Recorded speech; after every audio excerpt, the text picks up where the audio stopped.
انما الصدقات للفقراء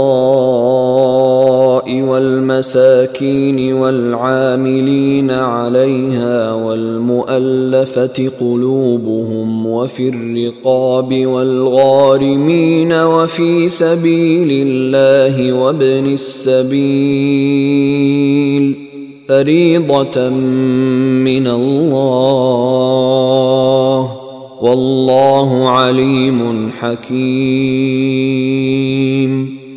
اب یہاں ان صدقات کی مدیں بیان کر دی ہیں جو زکوٰۃ کی، یہی آیت ہے مشہور آیت کہ صدقات جو زکوٰۃ کی جو مدیں ہیں وہ کون کون سی ہیں۔ انما الصدقات، زکوٰۃ جو ہے تو سب سے پہلے للفقراء، مفلسوں کے لیے، والمساکین، محتاجوں کے لیے، والعاملین علیہا، اور جو بھی زکوٰۃ کا بندوبست کریں گے، زکوٰۃ جمع کریں گے، تحصیلدار ہوں گے، زکوٰۃ کا حساب کتاب رکھیں گے، زکوٰۃ تقسیم کریں گے، وہ اس کے عاملین علیہا ہیں، ان کی تنخواہیں اس میں سے دی جائیں گی۔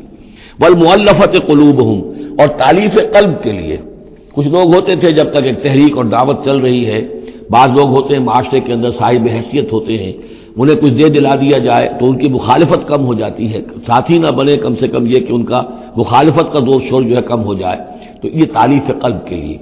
یہ مد جب اسلام غالب ہو چکا تو اس کے بعد سے ختم ہو گئی۔ اس کے بارے میں فقہا کا کہنا یہ اس وقت تک تھا جب تک کہ ابھی وہ تحریک اور دعوت چل رہی تھی، لیکن ویسی ہی سچویشن پھر کبھی دوبارہ پیدا ہو سکتی ہے تو پھر یہ مد جو ہے اس کے اندر یہ شامل ہو جائے گی۔ وفی الرقاب، گردنوں کے چھڑانے میں، اور گردنوں کے چھڑانے میں کسی پر تاوان آ گیا ہے، کوئی شخص جو ہے وہ مقروض اتنا ہو گیا ہے کہ اس سے نہیں نکل پا رہا ہے، لہذا ایک یہ کہ لم سم مدد کر کے اسے گویا کہ اس کی گردن چھڑا دی جائے۔ والغارمین، جن پر تاوان بھرنا پڑے۔ وفی سبیل اللہ، اور ایک مد جو ہے فی سبیل اللہ بھی ہے، مطلب یہ ہے کہ اللہ کی راہ میں جہاد، دعوت اور اقامت دین کی جد و جہد میں بھی یہ رقم خرچ ہو سکتی ہے، لیکن اولین مستحق یہ ہے۔ انفاق فی سبیل اللہ خود اللہ کل کا کل دین کے لیے ہے، اللہ کے دین کے لیے، دعوت، تبلیغ اور جو بھی اقامت دین کی جد و جہد ہے اس کے لیے۔ لیکن یہ جو صدقات ہیں، اور زکوٰۃ بھی صدقات ہی میں شامل ہے، ان میں اولاً جو مستحق ہیں وہ ہیں غرباء اور یتیم اور مساکین اور بیوائیں، جو بھی ہیں محتاج ہیں، یہ ان کے زیادہ پہلے حقدار ہیں۔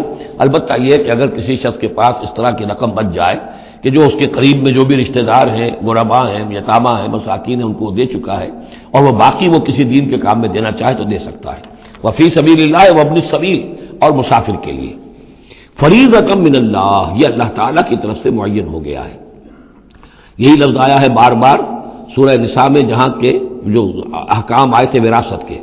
واللہ علیم الحکیم، اور اللہ تعالیٰ سب کچھ جاننے والا ہے، کمال حکمت والا۔